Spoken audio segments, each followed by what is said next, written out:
Welcome to this first part of the pre-trip inspection training. Let's dive right in. So, a little bit about the pre-trip inspection. As you know, it is the first part of the CDL road test. And I'm sure you have already been aware that recently the road test did change in New Jersey. Now, unfortunately, the pre-trip inspection is the biggest reason why people fail. It is the single most responsible reason why 90% of people who take this test the first time fail.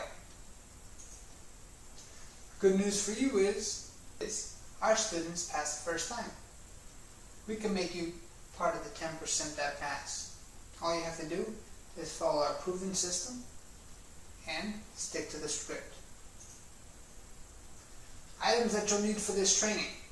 You're going to need your CDL manual, 5 highlighters, green, yellow, blue, pink, and orange, a pen, and don't forget, an open set of ears. Alright, let's dive right in. Open up to section 11. And now, on page 1 of section 11, I want you to first start with your green highlighter. The first thing I want you to highlight is leaks and hoses, followed by oil level, followed by power steering fluid, followed by engine compartment belts. On the next column, I'd like you to highlight these 4 items, which are power steering belt, water pump belt, alternator belt, and air compressor belt. I would like you to cross off the word belt with your pen on every item except alternator belt and write down the word gear instead. G-E-A-R. We'll go over that later once we go hands-on with the training. Now I'd like you to flip to page number 3, and still with your green highlighter, I want you to highlight steering box hoses and steering linkage as well. After you've finished highlighting those, you can put the green highlighter away and take out your yellow highlighter. From there, I want you to highlight suspension, springs, air, and torque. With your pen, I want you to cross off this second line which says look for broken or distorted coil springs. On the vehicles you'll be taking, you do not have coil springs. Mounts is the next thing to highlight in yellow, and there's 3 things to underline in this paragraph. The first would be spring hangers, followed by bushings, followed by U-bolts. Those are the 3 important items that must be discussed when you're talking about your mounts. Next, highlight your shock absorbers, brakes, slack adjusters and push rods, brake chambers, brake drum, and brake lining as well. Now turn the page to page 4, and with your yellow highlighter, please highlight wheels, rims, tires, tread depth, tire condition, tire inflation, hub oil seals, axle seals, lug nuts, spacers or bud spacing, as well as splash guards, all in yellow. After you've completed highlighting the splash guards, please put the yellow highlighter away and take out the blue. In blue, you're going to highlight doors and mirrors, fuel tank, drive shaft, exhaust system, frame, air and electric lines. Now I want you to back up a few pages to back to page 2. First thing I want you to highlight is wipers and washers. Then if you come down on that column, you're going to see clearance lights. I want you to highlight everything from clearance lights to reflector tape condition. That includes tail lights, backing lights, turn signal lights, 4-way flashers, brake lights, red reflectors, and reflector tape condition. After this page is done, please turn to page 5. We're going to see your catwalk / steps also highlighted in blue, and mounting bolts, highlighted in blue. After you've completed highlighting mounting bolts, please put the blue highlighter away and take out the pink. Under your pink highlighter, I'd like you to highlight locking jaws, fifth wheel skid plate, platform, release arm, and kingpin, apron, and gap. After you've completed that, your pink highlighter is no longer needed.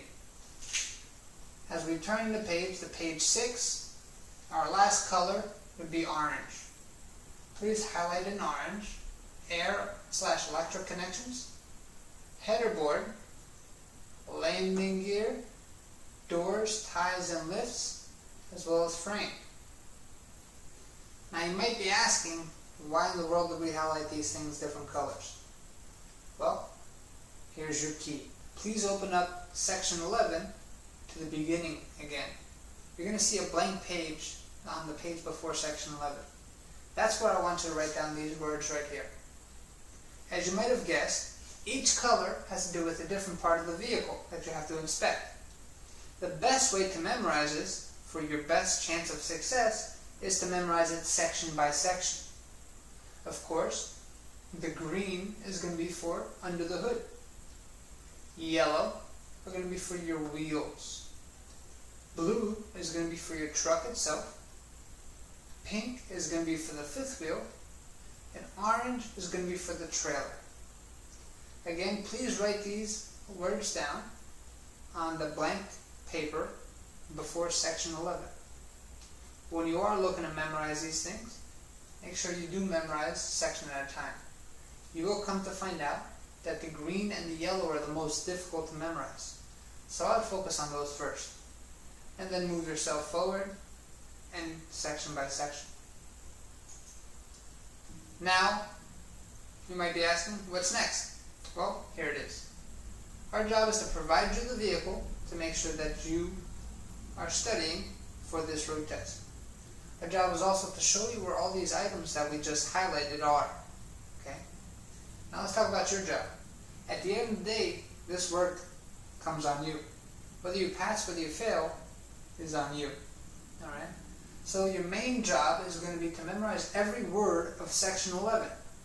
Pay special attention to those words that we highlighted. Okay? Ask questions. Don't be afraid to ask questions. Perform this inspection 5 times per day while you're in school. So in order for you to get real comfortable with this, make sure you constantly practice and work out that brain of yours. Alright? When you guys are practicing outside, don't be afraid to talk out loud, because the hardest part of this is to see what words to put together. Now, my next question is, can you afford to fail? At this moment, Motor Vehicles has about a 4-month backlog on test dates, which means if you went today to try to get a test date, you would have to wait 4 months for your first try. Fortunately for you, the school has a great relationship with Motor Vehicles, and in most cases can get you on your first test date much sooner than you could on your own. So, say you went for that first test date and you failed. Then what? Well, unfortunately, we have new students that we have to commit the first test dates to. We're going to try to get you in sooner, but there's no guarantee. So let's take this worst case scenario. Now you have to wait 4 months for your second try. Alright? Now, we all know that time is money. How much money are you going to be losing in 4 months if you got a job with a CDL license? Okay? Now, you also have payment requirements that are for your everyday life. You have car payments, house payments. You have a family to support. And the biggest hit of all, like we talked about before, no CDL means no job, no money. Now what are you going to do? But if you follow the proven system that we have set up for you, and we work very hard to do, we want to see you succeed. We want to see you part of the 10%. Success. Okay? Success gives you a lot of glory. Gives you the job that you're after, the career that you've been fighting for. And of course, the money to support your house, family, car, kids, whatever you like to support. Now with the CDL, you can now start your new future. Do whatever you choose to do. The days are going to be tough, and you're going to have to understand why you're here. So those guys who can fight through it and stick till the end, those are the guys that are going to find success. I wish you nothing but the best.